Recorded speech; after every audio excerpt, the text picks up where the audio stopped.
আজকে মানুষের দিল এত শক্ত হয়ে গেছে যে মানুষ হয়ে মানুষের দিকে মায়া লাগে না, বাই হয়ে বায়ের উপর রহম করতে মন চায় না।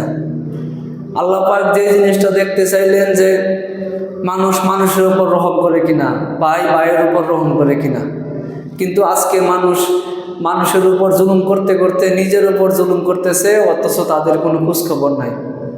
অথচ তারা তাদের মন মতো আল্লাহ পাকের নিয়ামত ভোগ করতেছে কোনো বিনিময় ছাড়াই। আল্লাহ পাক তো নিয়ামত দিয়ে এই জিনিসটাই বোঝাতে চাইলেন যে আমি তোমাদের উপর যেভাবে নিয়ামত দিয়ে রহম করলাম, তোমরা তোমাদের সম্পদ ও তোমাদের চেষ্টা দিয়া মানুষ হয়ে মানুষের উপর রহম করো, হয়ে বায়ের উপর রহম করো।